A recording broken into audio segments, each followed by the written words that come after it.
We are going to watch Narc's video about the future of Ashes and the Steven Sharif interview with Pirate Software.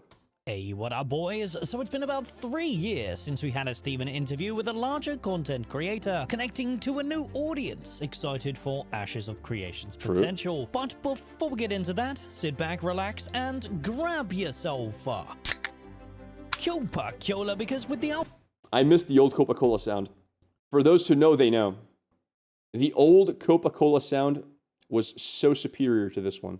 Alpha 2 progressing at a steady pace, Pirate Software has stepped in to satisfy our copium-fueled needs with an almost 2-hour interview about the past, present, and future of Ashes of Creation. So just so you guys know, there was a 2-hour interview. I did not have the patience to watch 2 hours of interview, so I'm watching this instead.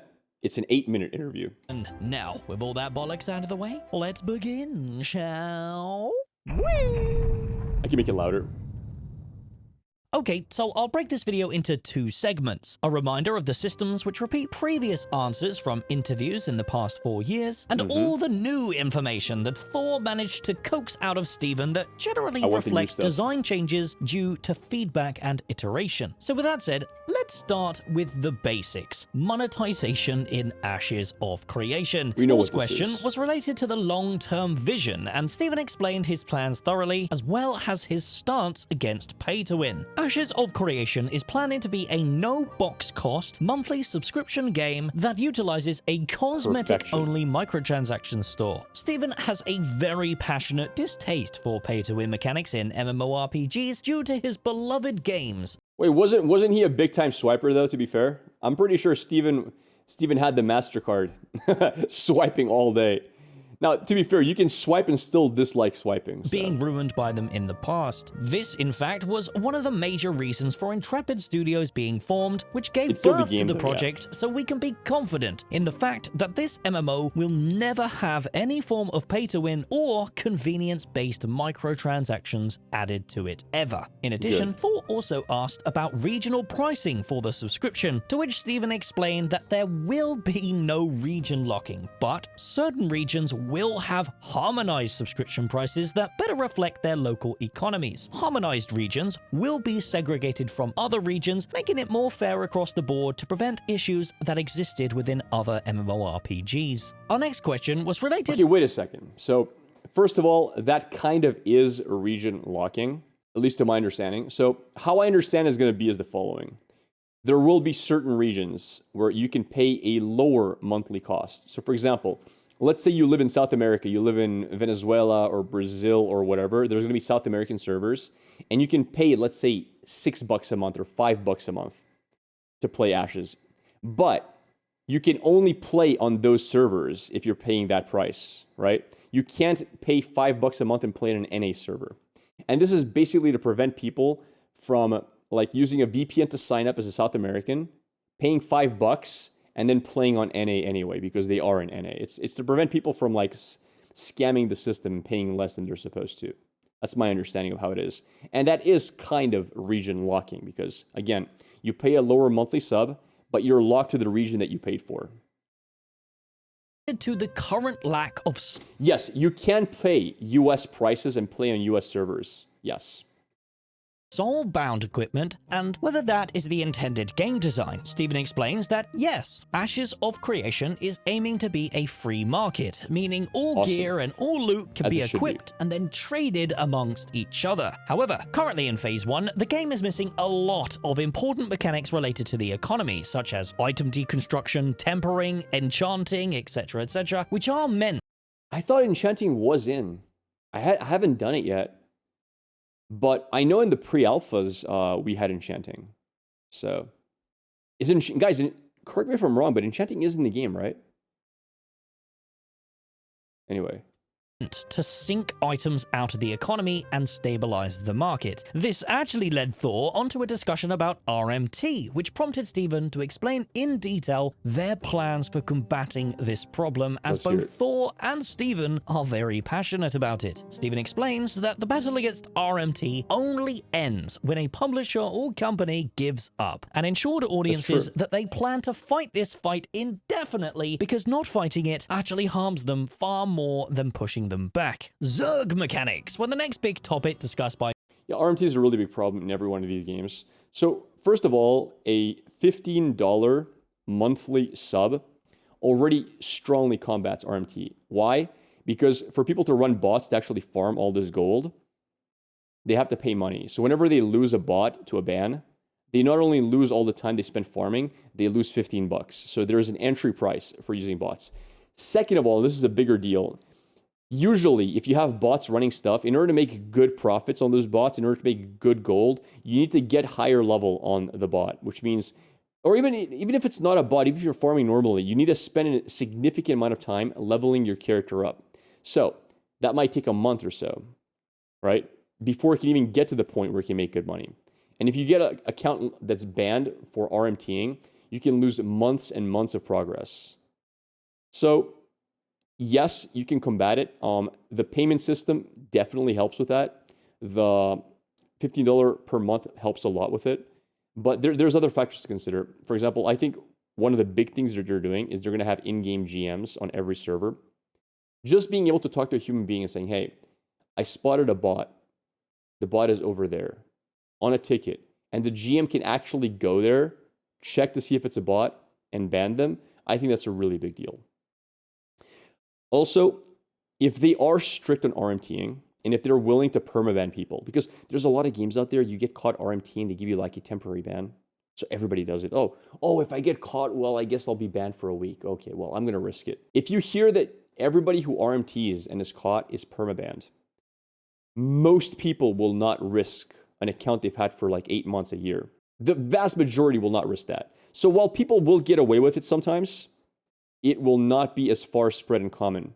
Nobody wants to lose a 1-year account. And this is a very big thing because most of these games, most MMORPGs or live service games, they run a reputation. If you have a lot of friends who get away with it, you're willing to take the risk. If you always hear, oh my God, that guy got banned, they lost their account, most people will not risk it. So it comes down to what the public perception is of how common it is to get away with RMT. If they start off strong, if they ban people properly, there's a good chance the culture will never pick up RMTing properly. The pile of dust at my feet are a bot. Come sweep him up. I thought, as he of course owns his large Eve-style guild, Actual Pirates. Actual Pirates is broken up into 40 separate full guilds, and their numbers are certainly prevalent on the Lineth server. Therefore, zerging down the content is... Bro, the dude has 40 guilds? 40? That's crazy. That's crazy, dude. I mean, I knew he had a lot of players. I think I heard that he had 12,000 people for the guild. Approximately 1,200 players. He wants 12,000. Okay, got it. It's 52 now. 52 guilds. Beautiful. Love it. I'm not joining that server, by the way. That's going to be a weird server. 12K on his Discord. Got it. All right. Obviously going to be a viable, but probably unfulfilling tactic for them, so hearing Steven explain the plans was certainly interesting to hear. He basically explains that there are multiple ways to reduce the effectiveness of Zergs in Ashes of Creation. The first is the guild progression systems that are designed to empower smaller branches of guild alliances. The second is the encounter design punishing larger numbers with... All right, wait a second. Let's hear that again. Encounter design punishing our smaller branches of guild alliances. So it rewards smaller guild alliances. Yeah, but you can just make guild alliances with all your old guilds. Like, if small guild alliances are rewarded, oh, we have 340 guild alliance, they're allied to get... You can just do that with your own guilds. I don't see how that makes a difference. How is that a way to combat Zerg guilds? It's not. If anything, like, if there's a meta where it's better to have 3 guilds of 50 than 1 guild of 150, guilds will just separate their players into 3 guilds of 50 and make alliances with each other. So I don't see how this combats it at all. Like, I don't see it. People will just do the most efficient tactic, period. The second is the encounter design punishing larger numbers with mechanics that scale depending on how many people are present. I mean, that is cool. So we do know, Steven's talked about this before, that bosses will scale dependent on how many people are attacking it and whatnot. It might get new mechanics, it might get stronger, it might get tougher. But at the end of the day, like, if it's advantageous to have more people, then Zergs will do well. If it's disadvantageous to have more people, then Zergs will do something different. They'll have less people there, and then they'll use the other people to defend the raid. So for example, let's say you're doing a world boss like Tumok or the Dragon. You do realize a Zerg guild, it doesn't mean they're going to send 300 people to kill the dragon. No, they're going to send 40 people to kill the dragon, and they're going to have 260 people standing around flagged, killing anybody who gets near. That's what a Zerg guild does. So to say, oh my god, well, there's anti-Zerg mechanics on bosses, that's not what's going to happen. If hitting the boss with too many characters is a bad thing, you're just going to hit it with less characters. But the guild size itself, being able to defend the location, making sure nobody can steal the boss from them, is a huge, huge deal. And for example, Pirate Software, if he wants to do any world boss, nobody can contest him. Especially if the boss allows flagging around it. Like if it causes people to flag up instantly, there is nothing you can do. Pirate Software can have 1,000 people defending the main group doing the boss. And again, you can't get and contest that boss. Because you have 90% of your players just being bodyguards for the boss. So both of these points, I think, do really nothing for preventing big guilds from doing better than small guilds. Like right now, big guilds are a massive advantage. And finally, the lack of fast travel is really the main one that prevents Zergs from being able to own all the content, because it becomes impossible for them to mobilize their forces swiftly. But then you're adding family teleport, which I think is like one of the worst things I've ever heard in my life. So Steven wants to have family teleports, where you can teleport to your family members. I think this is one of the stupidest mechanics I've ever heard of in a game like Ashes. I know why he wants to do it. I understand that. I just think it is going to be extremely hard to implement properly. So family teleport basically means is you can have a group of, I think it's like 8 people in your family, and you can teleport to each other in order for friends to be able to play with friends. Like, oh, I'm logging in. Where are you at? I'm there. Okay, I'm going to teleport to you. The problem with this is any guild that is well organized will organize itself in a way that allows for fast travel to happen. So for example, let's say I have a 64-man guild. Why 64? Because it's divisible by 8. I have a 64-man guild. What I'll do is, let's say we're scouting for things on the map to do. I will have people in families of 8, obviously, and then I will make 8-man groups where each person in that group is from a different family. So all of a sudden, I have got 64 people, 8 groups of 8 all over the world scouting. One of the groups finds a boss. Because every single person in that one group that found the boss is a part of a different family, that 8-man group can summon the entire 64-man raid to the boss. That's just one example how you can abuse it. Want more examples? Let's talk about pay to win. Let's say, for example, that you have a lot of disposable income. Let's say I have no problem spending, I don't know, $100 a month on Ashes. And a lot of people can spend $100 a month on Ashes. A lot of people have that disposable income. What can I do? Well, I could personally pay for 8 different Ashes accounts, one of them being my main account, and 7 of them just being level 1 alts. And those level 1 alts are all part of my family. And I can put those level 1s all over the map. So by paying $100 and something a month, I have 8 personal teleport points I can go to at any point in time I choose. Oh, I want to teleport to the northwest of the world. Give me a sec. Log into my account, teleport myself. You need 8 computers? No, you can just like multi-boot it. Why would you don't have to log into them in the same time. You don't have to be like logged in at the same time across them.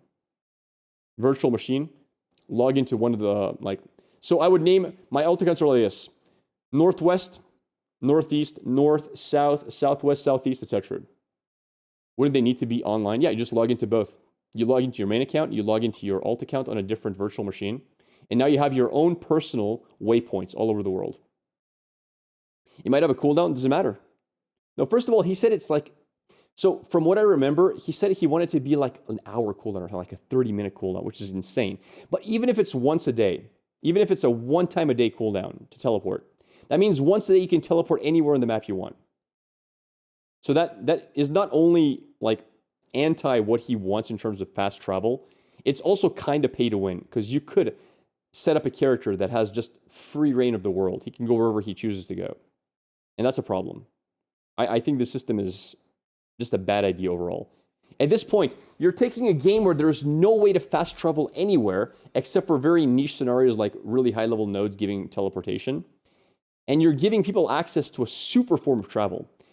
It means family travel is going to be the only way to travel, and people will optimize for it. If there was fast travel all over the place, I think family teleport's fine because it's just one more way to get around.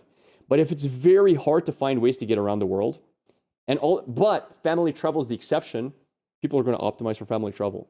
And if you don't optimize for family travel because, well, I just want to be family with my friends, well, that's your problem. You're just going to have a disadvantage. People are saying, oh my God, there's a really cool event happening in the northwest of the world. Let's go. Everybody who properly optimized can go there in a second. Oh, okay, I'm going to teleport. You, who has your little family or friends, oh crap, I can't go. I don't have a waypoint. I can't afford $100 a month. I don't like it. I think it's badly designed.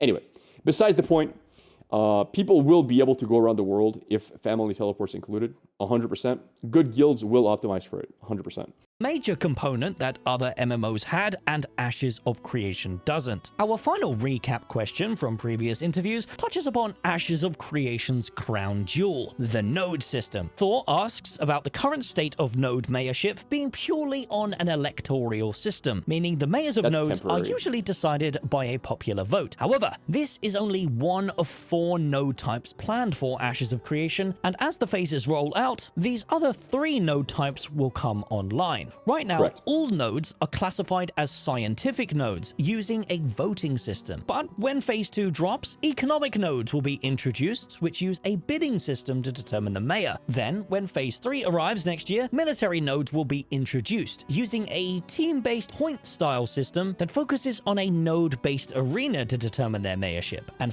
finally, I think that is really cool. I really look forward to that. I want to see those military nodes and how you can become mayor in those nodes. We'll see. Vine nodes will be added using a quest or resource-driven method that determines its mayors, but we're not quite sure what that means, and we probably won't know until next year, so let's just put a pin in that for now. Because now we're led nicely into the unique questions asked by Thor, and questions that are more related to the current iterations of the alpha test as we play it now. Item drops was the first on our list, asking about drop chance in relation to the character levels, as mobs stopped dropping items if they were about 3 or 4 levels above, which is not ideal, of course. Yeah, I want to hear this. I've not heard this part yet, and we did notice that depending on what level you were, drop chances felt very different. Even confirmed that this is a bug right now with the alpha, but the intent is, although XP rates are greatly reduced when you're fighting mobs 3 or 4 levels above, item drop chance will remain nominal, and thus farming for drops in a group. Thank God, because it was so frustrating trying to figure the system out. Thank God, dude, it's a bug. Because I thought the system was really stupid. So we couldn't really, I mean, I'm pretty sure some people figured it out, but we could tell that if we were far away from a level, from a mob, like if the mob was like a few levels above you, it just wasn't dropping the gear. And then all of a sudden, somebody in your group levels up and you start seeing gear drop, you know? And it felt really bad. It feels really, like, for example, sometimes you just couldn't find a group if you were lower level because they're like, oh, but we can't get gear if you're in our group. So it being a bug, that's really good. I'm glad that's the case, and they're going to fix it. Can be done with lower level players if you choose. In addition to loot, Thor also asked during a later question the intent behind the gear sets and transmog, to which Steven explained that yes, Ashes of Creation is going to feature a fully fleshed out transmog. So I've used this bow, longbow of the Briarhome. Somebody lent it to me. It's such a good longbow, dude. It's so good. Just from 2 mock, he drops it. So sick. This is like, I think, 400 and something damage as a blue. Purple or like yellow is probably way stronger. Transmog system. However, when it comes to PvP, what is that? Okay, this is a very old showcase. Never mind. It's way stronger than this. And ways to see what armor type players are actually wearing, the UI itself will provide. Am I crazy? Doesn't this look better than the current need greed pass system we have? I think this looks more clean. Anyway. The UI itself will provide that knowledge through a buff that explains both the type and roughly the power level it is at, a system that was utilized in Arcage. PvP was also a... They have a yellow one, 600 fizz damage. You know, I really think that items scale way too heavily depending on their rarity. I think a blue bow and a yellow bow should not be 50% more damage. I think that's ridiculous. It does like, oh, I have the blue bow. Oh, I got a yellow version of it. By the way, you'll never beat me in a PvP fight, ever. Because I've got 50% more damage than you on the bow. That's ridiculous. That is silly scaling. It should not scale that way. In my opinion, if you have a blue bow that's 400, a yellow bow should be like 430. A purple bow should be maybe like 470, you know? A legendary bow should be like maybe 500. It's ridiculous that it's not that way. Like, it doesn't make sense to me. Huge topic during this interview as Thor's perspective. Because if it's not that way, you can only viably PvP if you have all legendary gear, right? If you don't have legendary gear, you're no longer viable at PvP versus people who do. How's it scaling now? It's ridiculous. Like, one rarity point is like a massive increase in damage. Perspective comes from EVE Online, and a lot of concerns from that game also come to Ashes of Creation, and the looting of corpses from third parties who are not involved in the fight tends to be a problem because it bypasses the intended corruption system. So, Steven ensured audiences that the whole looting and bag system is still very much placeholder, and expecting huge amounts of polish and overhauls, which include an expansion to the bag system, and additional perks on these bags that add loot time and how much that you can actually drop. He also explained that looting somebody's corpse is planned to flag you as a combatant sometime in the near future, which should... So this is actually live on PTR right now. If you loot somebody's corpse, you get flagged. So not something in the near future, is happening now. Solve the problem for the short term before this bag system is fully fleshed out. And finally, let's talk about wipes. It is a huge topic across the community, as obviously, this being a true alpha, people are not fully aware of what's going on with the wipes. Thor pretty much asked him straight, and Steven said that there is a... You know what I think? I think if somebody gets killed in PvP, the person who gets the kill, or who did the most damage, should have exclusive looting rights for at least like 15 seconds. Simple as that. It is crazy to me that you can kill somebody and their friend loots their friend immediately because they were just next to them. I think that's insane. I don't like it, but hey. Especially if their friend is not flagged. Like, let's say you're fighting somebody, you kill them, their friend who's not flagged just loots it. And, well, if you want to stop him from looting it, you got to kill him and go corrupt. That's ridiculous. A wipe planned for Phase 2 on the 20th of December, as a lot of their content and systems are being pushed forward from the QA and dev branches onto the open development branch that we are participating in. When he then go corrupt, no, he gets flagged for looting. He doesn't go corrupt for looting. Also, if they want to set it otherwise, they need to make it so that you go flagged at the moment you start the loot animation. Not after you finish looting. No, you should flag up the moment you click collect loot. Basically, it's a lot of the stuff listed in the Phase 2 schedule. Not all of the stuff, but it is a fair amount of it. These things include more node expansion, freeholds, story arcs, etc, etc. But it's these types of things that require a fresh world to fully test them correctly. I will also add on to this that it is confirmed that the rogue archetype will not be coming at the launch of Phase 2 due to the team being moved. You wish it would make a system like PvP servers that everybody's flagged at all times? No. So that's not going to be a problem once the game is out. There is going to be so much PvP content to do in the world if you want to do PvP. You don't need to be flagged for everything. If you want to do PvP, you will find caravans. You will go to lawless zones. You will go on the oceans. You will be able to find a lot of PvP. Right now, the reason you can't find PvP is because almost all of the PvP systems are not in place yet. You'll have arenas. So again, I don't think that's a problem. Off of that development in order to iterate on immediate feedback given for our currently playable archetypes. And that's pretty much all of the interesting questions from PirateSoftware. Also add huge topic across the community, as obviously this being a true alpha, people are not fully aware of what's going on with the wipes. Thor pretty much asked him straight, and Steven said that there is a wipe planned for Phase 2 on the 20th of December. If they're smart with this wipe, even if they have the rogue ready, they should not release the rogue for at least like 2 weeks. Because what's going to happen, if you release the rogue, let's say 3 days into the Phase 2 start, everyone will be rogue, and you're going to end up with a server that like 50% of the player base is rogues. You will not be able to make good parties. You will not have enough healers. You will not have enough tanks. Every DPS will be a rogue. Everyone's going to be wanting to roll for everything. It'll be an absolute disaster. So again, if you're going to do a wipe, you got to give people enough time to level up their rangers or mages to like level 25, and then you drop the rogue. Because there's going to be a lot of people at that point who will not want to reroll into rogue. And you'll have enough diversity of characters to play. But then again, then you'll make it kind of tough for rogues to level because they have nobody to level with, but besides the point. As a lot of their content and systems are being pushed forward from the QA and dev branches onto the open development branch that we are participating in. Basically, it's a lot of the stuff listed in the Phase 2 schedule. Not all of the stuff, but it is a fair amount of it. These things include more node expansion, freeholds, story arcs, etc, etc. But it's these types of things that require a fresh world to fully test them correctly. I will also add on to this that it is confirmed that the rogue archetype will not be coming at the launch of Phase 2 due to the team being moved off of that development in order to iterate on immediate feedback given for our currently playable archetypes. And that's pretty much all of the interesting questions from Pirate Software. It's been such a long time since Steven sat down with not only a large content creator, but also a brand new audience to remind everyone how the game is intending That's a cool screenshot.